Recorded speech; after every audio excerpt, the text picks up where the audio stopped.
Hello and welcome to the 5 Fantasy Show. Now, the team at 5 UK have actually set up a fantasy league for you to play against some absolute legends. You're not one of them, sorry. Thank you.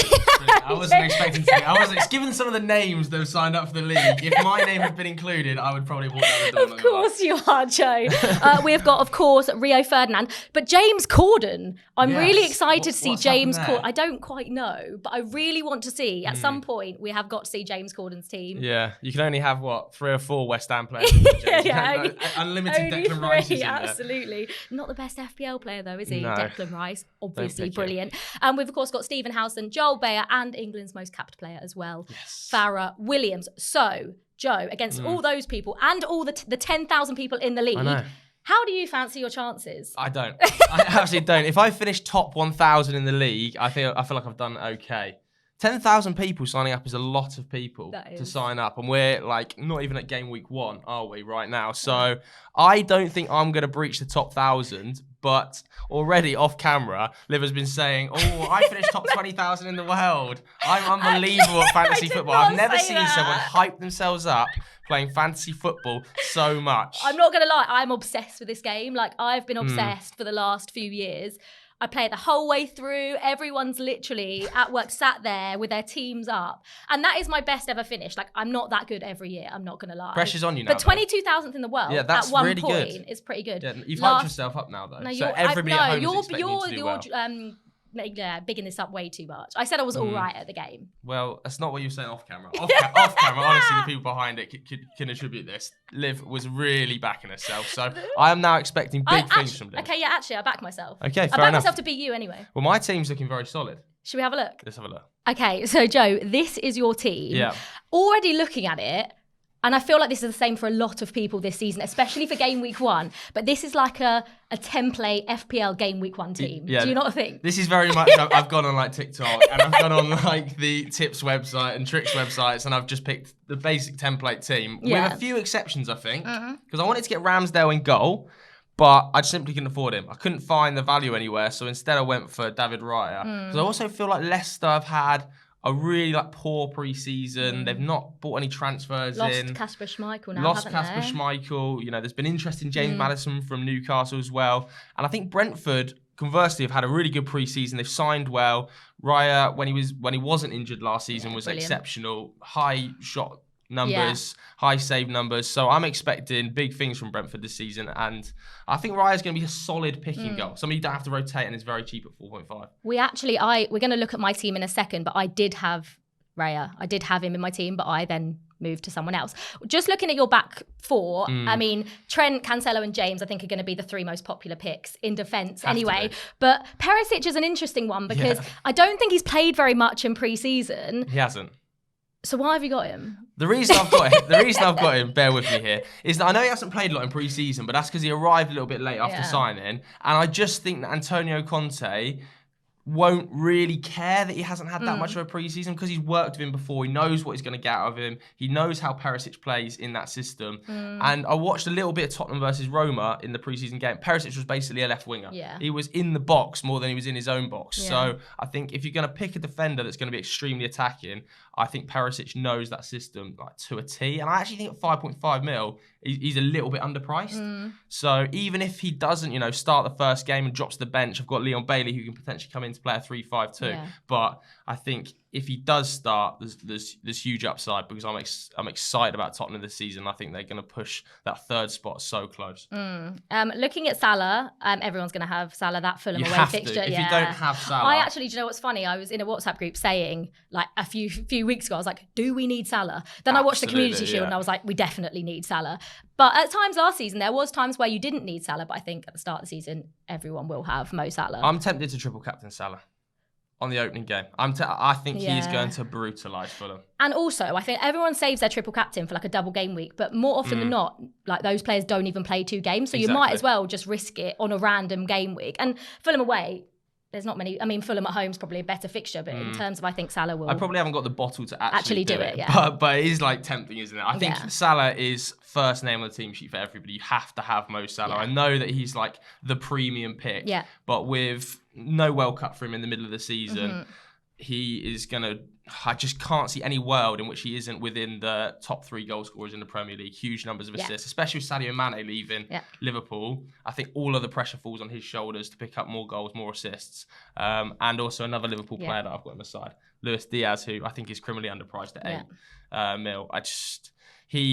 When he played for Liverpool in that 6 months, looked like he'd been there for 6 years. And I just think with a full pre-season, with no Sadio Mane replacing him and being able to play in that natural left-sided position, I think he's going to be scary under Klopp this year. And Martinelli, I think a lot of people have got Martinelli with him being fairly cheap and Emile Smith-Rowe being out for the start of the season. Pedro Neto, just quickly, because Wolves don't often score. I feel like they score a goal a game, and sometimes it's just 0-0 in all of their games. He is obviously cheap, coming back from injury. Your face doesn't seem convinced on Pedro Neto. He's one of the players I'm unconvinced about. Yeah. Just because I'm really worried about Wolves. I'm really worried about Wolves. Without Raul Jimenez, obviously he's picked up that knee injury and he's going to miss the start of the season. They've loaned Fabio Silva to Anderlecht. They don't have a recognised striker. They're trying to move to this back 4 system and incorporate Nathan Collins, and it just feels a little bit muddled at the moment. And my worry for Neto is that if he gets played through the middle, does he work? Is that his best position? Yeah, you want him out wide, really, don't you? Yeah, you want him coming in, really, but he might not be able to. But he's just so cheap. Yeah. So I've gone for him. Yeah, and the front 2, Gabriel Jesus is the most owned player in FPL ever for game week 1. And you've gone Harry Kane. Now, I think we'll get into a Haaland versus Kane chat. We should. But you've gone Harry Kane. Why have you gone Harry Kane? I think Harry Kane's going to be top Premier League goal scorer this season. I think he is going to be unplayable effectively under Antonio Conte. I was tempted to captain him as well because I don't think Southampton are going to have a great season. I swear they score about 8 goals every time they play Southampton. Yeah, and I think that Kane will hit the ground running. I think he scored plenty of goals in pre-season, 4 or 5. They've looked good, haven't they, Spurs? Yeah, I mean, I was watching the shots of him vomiting pitch side and I was thinking to myself, Kane is going to be fit. But then the issue for Kane is going to be this season, with a World Cup midway through, he always picks up an injury at some level, doesn't he? And with extra football in the middle, where does that kind of fall? But until that happens, I think it's criminal if you haven't got Kane. And you haven't got Kane, have you? Should we find out? That's fine. Right, let's have a look at the state of this team. Off camera, opening with the words, I hate my team. I'm actually going to stick by that and say it on camera now. When I always make a game week 1 team, in my head, I'm like, well, I'm going to wildcard in 2 weeks anyway, so it doesn't really matter too much. I gave you a lot of stick for having Perišić. I was just about to say, what am I seeing here? Because you've abused me for the last 10 minutes of having Perišić on my side. Yeah, but I'm going to change this. I changed my team so much in the build-up to game week 1, and Perišić is now one person that I think is definitely going to come out. But I wanted a Spurs defender, so I don't. I think it's really difficult to predict now which wing backs are going to play for Spurs under Conte. So why have you gone Ramsdale in goal as well? Because Arsenal have got very good fixtures to start the season. He gets a lot of save points. We all know Aaron Ramsdale loves a spectacular save every now and again, when he definitely doesn't need to, but I'll take the save points. So I've gone Aaron Ramsdale. I did want an Arsenal either defender or goalkeeper. Okay. I was looking at Tomiyasu because he's fairly cheap.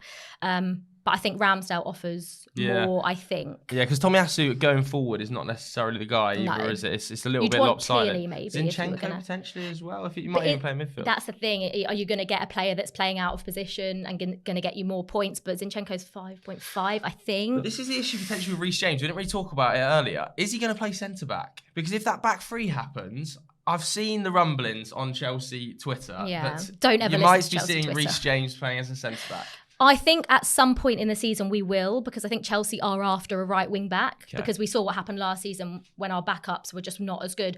Azpilicueta still might leave. So, but I think to start the season, we have got Chalobah who can play right centre-back. Yeah. So I think for the start of the season, we will see James start a right wing back. If he moves to a right centre-back, he'll be coming out of my team. But to start the season, I think Reece James will start a right wing back. And he's so good. When you look at his numbers for last season, I think only Trent created more chances than him, and he barely played because he was injured for so long. His balls into the box. albeit we've got no one to finish them right now. But James, I think, is an asset that I think everyone will have. The midfield is interesting to say the least, in my opinion. Like Mount, Rashford, Dewsbury-Hall in midfield. What's happened here? So, Mason Mount, it's not just because I'm a Chelsea fan. It is because you're a Chelsea fan. It absolutely is because you're a Chelsea fan. It's not. I'm just thinking we have got very good fixtures to start the season, and he is someone that's going to play. What's he priced every single week? 8 million? 8 million? He's priced at the same as Luis Diaz. Yeah, but he also got like double digits in goals and assists last season. No. I mean, if we're basing it off last season, he's a very good FPL player. Comparatively to Luis Diaz this season, only one of them is scoring more goals and getting more assists. And no, I don't think so. I don't think so. I don't think so. Who do you think is the Chelsea fan? I think Mason Mount will get more goals and assists than Luis Diaz this season. Wow. Note that down. Bookmark that for the end of the season. I might regret saying that. Anyway, Mason Mount I think he's one player that's going to stay in my team, but also I don't want the same team as everyone else. True. You've got to go slightly different if you want to get anywhere, basically. I think I am going to change Marcus Rashford. Okay. You've put me off Marcus Rashford, but I thought, like, for 6.5, how much he's dropped in price, and he can't be as bad as he was last season. Like, he just can't be. It's impossible. Yeah. What's Man United's pre-season been like? Has he been all right? United's pre-season's been okay, and Rashford has featured heavily throughout. Yeah. The best part of Man United's pre-season has 100% been the front four of Bruno, Rashford, Martial, and Sancho, playing really nice football, especially when we're out in Australia. But I want to put a big but against it, is that there is a difference between, playing some of these teams in pre-season and playing in the Premier League. I think it's going to take a long time for Manchester United to get up to speed with that Erik ten Hag style of football. You've still got the Cristiano Ronaldo cloud hanging over Man United's head. If Ronaldo comes back and can't get a move and is fit in 2 weeks, does that mean Rashford loses his place and Ronaldo plays through the middle? Maybe Martial moves, or he plays over Martial and Rashford moves. Like, I think there's a lot of question marks over that. I feel like that's selection. Rashford's a big risk. But he might hit the ground running. But he might, and that's the thing. And I probably am going to change him. Like, I make so many changes to my team up until literally the deadline. Like, I'll be sat there at 6:25 still making changes to my team. But Dewsbury-Hall, I quite like Dewsbury-Hall. I think he's had a good pre-season as well. Having said that, I looked at Leicester's last result when he scored, so I was like, oh well, actually maybe I'll put him in. And also he's very cheap as well. He's going to start every game. So I'm there's still plenty of players in my team that will change, but I don't think Dewsbury-Hall's How much was Dewsbury-Hall? I don't know. I don't think he's that maybe around the 5.5 mark. I think if you can get Leon Bailey for a similar price to Dewsbury-Hall, but he's always injured. He is always injured, but he's had a wicked pre-season, and I just don't think Dewsbury-Hall's I feel like we're thinking too much about pre-season. Everyone knows pre-season means nothing. It's true. Should we talk about this Kane Haaland debate then? Because you were saying about you got to have Haaland in potentially. Yeah. And you've got Kane in. I have got Harry Kane in because of literally what we said earlier about that Southampton at home fixture being such a nice fixture for Spurs. However, in my head, I'm thinking Kane's second fixture is Chelsea away. Yeah. Now, we know how much of a mental block Spurs have against Chelsea. Last season, we played them 4 times and they didn't score a single goal. And that might change. It really might. However, you don't know if this mental block's going to carry on. And Haaland has got Bournemouth at home. Yeah, that's the such second a big game fixture of the season. I'm obviously happy going into that game with Cancelo, but I'm not happy going into that game without a Man City attacker. Yeah. So in my head, I've got Kane. However, game week 2 is going to be a straight swap for Haaland. So I miss price rises because I'm not going into that game without Erling Haaland. Yeah, and we didn't really talk about Jesus either, did we? In the first little section. And I feel like you mentioned him being the most selected player in fantasy football history. Do you think that's justified? No. Only because we are basing this off pre-season again, and everyone knows that we shouldn't get too invested and make decisions based off pre-season. He has looked sharp, and I think Arsenal's fixtures are the reason why a lot of people have gone for Gabriel Jesus. And I am the fixture's the main reason I've gone for him. I do think he is going to score goals, and I think he'll be a player that probably stays in my team for a while. Yeah. But when you look at when you look at the players we've had in FPL over the years, to think that he's the most selected ever, it's crazy. It is crazy. But I suppose at that price point, at 8, it's interesting as well. I didn't mention it earlier, but you've gone Ramsdale over Édouard Mendy, who is the most selected player. I'm quite surprised. In his position. I'm quite surprised. What are your thoughts on that as a Chelsea fan? We do, because our defence isn't great or wasn't great last season. Édouard Mendy did make a lot of saves. He End of last season, he wasn't great. I mean, for the first half of the season, he was absolutely brilliant. He's gone off form a little bit, but I am surprised by that. I thought Ramsdale would probably be way more popular. And as much as I don't like going for like a proper premium goalkeeper, but Edison and Alisson are the two that got the most points last season for goalkeepers. But are you surprised by that?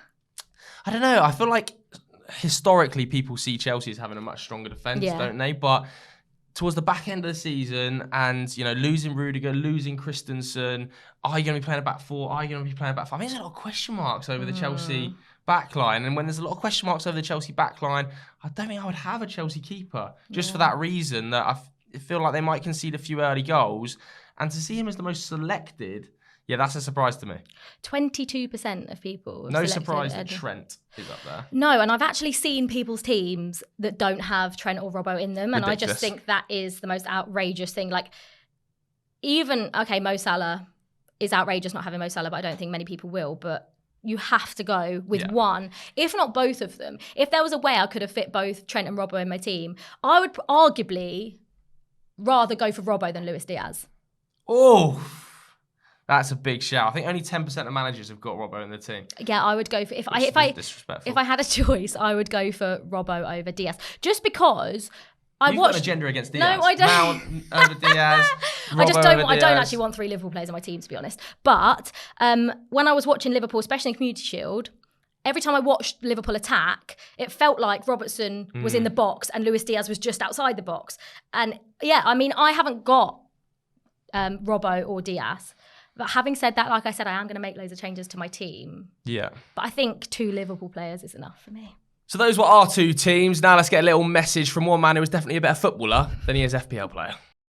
So guys, make sure you get involved in the 5 Fantasy Football League on the Premier League app. It's amazing. I've got my team in there. Listen, you've seen my team. My top 3 players, Salah, Kane and Trent Alexander-Arnold, going to get massive points for me. But also, I've noticed that I ain't got a Man City player in there. They're the team I'm tipping to win the league. They won the league last year.